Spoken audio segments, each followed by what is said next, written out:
சரி, நீங்க புகழுகிறோம் என்ற பெயர்ல எதை பாடுறீங்க?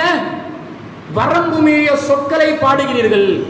அல்லாஹ்வின் தூதர் ஸல்லல்லாஹு அலைஹி வஸல்லம் அவர்கள் எதை வழிகேடு என்று இந்த சமூகத்திலே தோலுறுத்தி காட்டுவதற்கு வந்தார்களோ அதே அல்லாஹ்வின் தூதரை புகழ்கிறோம் என்ற பெயரில் அப்படியே உல்டாவாக செய்து கொண்டிருக்கிறார்கள். ரசூலுல்லாஹ் என்ன சொன்னாங்க? அல்லாஹ்விடத்தில் நீங்கள் பாவ மன்னிப்பு கேட்க வேண்டும் என்று சொன்னார்கள்.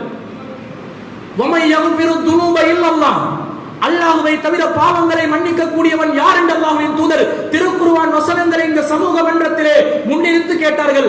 ஆனால் இவர்களோ இல்லை, நாங்கள் அல்லாஹ்வின் தூதரிடம் பாவ மன்னிப்பு கேட்போம்.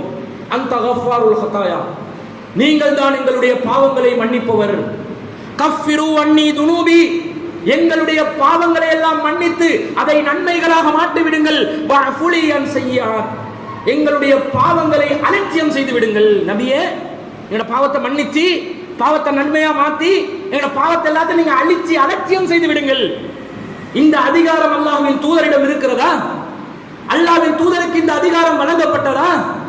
தானும் பாவங்களை மன்னிக்க கூடிய ஒருவன் தான் என்று அல்லாஹ்வின் தூதர் ஸல்லல்லாஹு அலைஹி வஸல்லம் அவர்கள் சொன்னார்களா? இதுக்கு எப்படி கவுண்டர் கொடுக்குறாங்களா? ரசூலுல்லாஹ்க்கு 5 பேரு, அதுல மாஹி என்ற ஒரு பேர் இருக்குது. மாஹி என்றா பாவங்களை அழிப்பவர். பாவங்கள் அழிப்பவர் என்ற எந்த கருத்துல சொல்லப்படுது? இந்த சமூகத்தில் இருக்கக்கூடிய வழிகேடுகளையும் பாவங்களையும் அனாச்சாரங்களையும் ஒழித்து கட்டுவதற்காக அனுப்பப்பட்ட இறை தூதர் என்ற கருத்தில் மாஹி என்று பேர் வச்சா இவன் மக்களுடைய பாவங்களை மன்னிக்கிறதுக்கு அது அர்த்தம் என்றான்.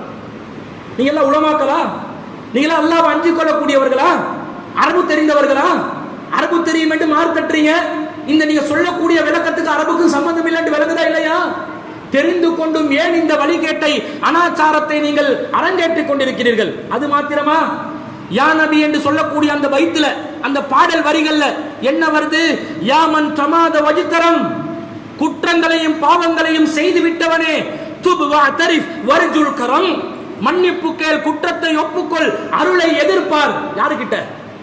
வலுது பிமன் ஹல்லல் ஹரம், யார் இந்த ஹரம் ஷரீஃபிலே அடக்கம் செய்யப்பட்டிருக்கிறாரோ அவரிடம் வந்து சரணடைந்து கேட்டுக்கொள். நவுது பில்லாஹி மின்னா. அல்லாஹ் நம்மளை பாதுகாக்கணுமா இல்லையா?